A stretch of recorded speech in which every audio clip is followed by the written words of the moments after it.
లను అన్ని వర్గాలకు అందించడానికి గౌరవనీయులు డాక్టర్ బాబాసాహెబ్ అంబేద్కర్ లాంటి మహనీయులు రూపొందించిన రాజ్యాంగం ద్వారా 1950 జనవరి 26న మన దేశాన్ని గణతంత్ర దేశంగా ప్రకటించుకున్న విషయం మీ అందరికీ తెలిసిందే.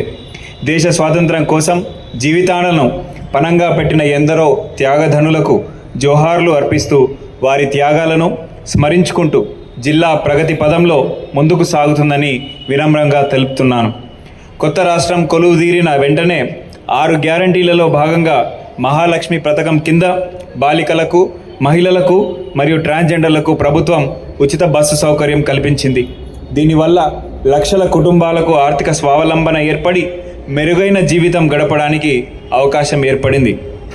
పేదలకు మెరుగైన వైద్య సేవల సదుపాయాల విషయంలో ఏ వ్యక్తి కూడా ప్రాణాలు కోల్పోకూడదని ప్రజల ఆరోగ్య భద్రతకు అత్యంత ప్రాధాన్యత ఇస్తున్న రాష్ట్ర ప్రభుత్వం రాజీవ్ ఆరోగ్యశ్రీ ద్వారా తిరిగి ప్రస్తుత అవసరాలకు తగ్గట్టుగా సేవలను మరింత విస్తృతపరిచే ఉద్దేశంలో 10 లక్షల రూపాయల వరకు ఉచిత వైద్యం పొందేలా కొత్త పథకాన్ని ప్రారంభించడం జరిగింది.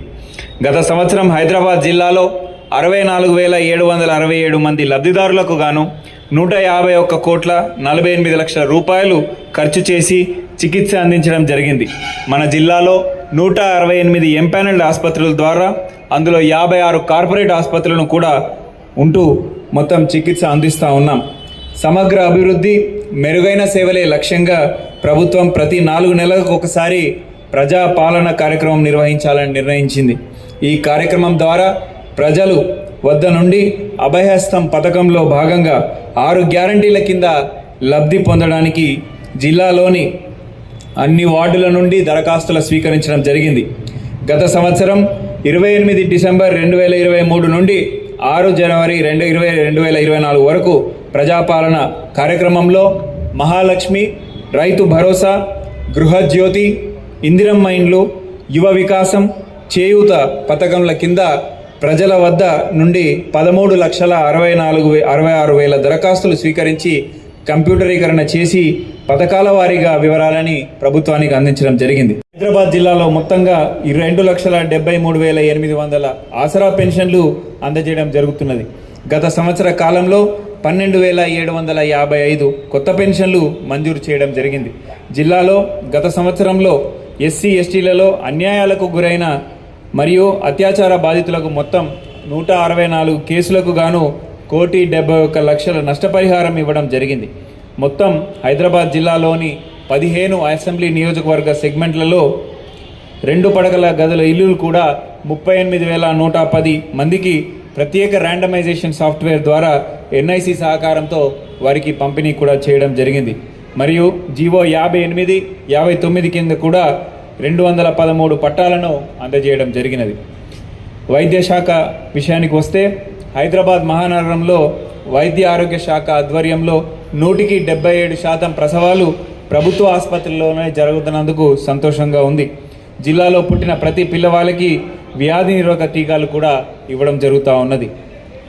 మహిళా శిశు వికలాంగుల మరియు వయోవృద్ధుల సంక్షేమ శాఖ విషయంలో జిల్లాలోని 970 అంగన్వాడీ కేంద్రాల ద్వారా పిల్లలకు, తల్లులకు ఆరోగ్యం మరియు ఆహార సేవలను అందిస్తూ పోషకాహార స్థాయిలను పెంచడం జరుగుతున్నది. నిరాశ్రయులైనటువంటి మహిళలకు వైద్య సేవలు, న్యాయ సహాయం, తాత్కాలిక వసతి, కౌన్సిలింగ్, పోలీసు సహాయ సేవలను అందించడానికి సఖీ కేంద్రాలు కూడా ఏర్పాటు చేయడం జరిగింది. అదేవిధంగా తక్షణ సహాయం కోసం మహిళలకు 181 టోల్ ఫ్రీ నంబర్ ద్వారా, చిన్నపిల్లలకి అదేవిధంగా 1098 ద్వారా సేవలను అందిస్తూ ఉన్నాం. తల్లిదండ్రులను కోల్పోయి నిరాశ్రయులైన పిల్లలకు వారి సంరక్షణకు మరియు వారి రక్షణ కొరకు ప్రభుత్వం ఖైరతాబాద్లో 6 సంవత్సరాల లోపల చిన్నారులకు శిశు విహార్ ద్వారా ఏర్పాటు చేసి చిన్నపిల్లల కొరకు బాల సదన్ కూడా సేవలు అందించడం జరుగుతుంది. హోమ్ మరియు సర్వీస్ హోమ్ ద్వారా సేవలను అందిస్తూ ఉన్నాం. వికలాంగులను, వయోవృద్ధులను సంరక్షణ కేంద్రాలను ఏర్పాటు చేసి నిరాదరణకు గురైన వారికి ఆశ్రయం కల్పిస్తూ ఉన్నాం. అర్హత కలిగిన వారికి దివ్యాంగ పరికరాలు కూడా అందిస్తూ రుణ సదుపాయం కల్పించడం జరుగుతూ ఉన్నది. పాఠశాల మరియు కళాశాల విద్యార్థులకు ఉపకార వేతనాలు అందిస్తూ ఉన్నాం. విద్యాశాఖ విషయంలో హైదరాబాద్ జిల్లాలోని 691 ప్రభుత్వ పాఠశాలలను మరియు 223 ఎయిడెడ్ పాఠశాలలను మొత్తం 1957 ప్రైవేట్ పాఠశాలల ద్వారా బోధనా సదుపాయం కల్పించడం జరుగుతుంది. ప్రభుత్వ పాఠశాలల్లో మొత్తం విద్యార్థుల సంఖ్య 97,826. ప్రైవేటు ఇతర పాఠశాలలో చదువుతున్న విద్యార్థులు 7,32,265. అన్ని ప్రభుత్వ ఎయిడెడ్ పాఠశాలలో చదువుతున్న 60,000 విద్యార్థులకు మధ్యాహ్న భోజనం పథకం అమలు కాబడుతున్నది. మన బస్తీ మనబడి కార్యక్రమం ద్వారా 261 ప్రభుత్వ పాఠశాలల్లో ప్రాథమిక వసతులు కల్పించబడుతూ ఉన్నాయి. అదేవిధంగా అన్ని ప్రభుత్వ పాఠశాలల్లో చదివే విద్యార్థులకు ఉచితంగా పాఠ్యపుస్తకాలను పంపిణీ చేయడం జరిగింది.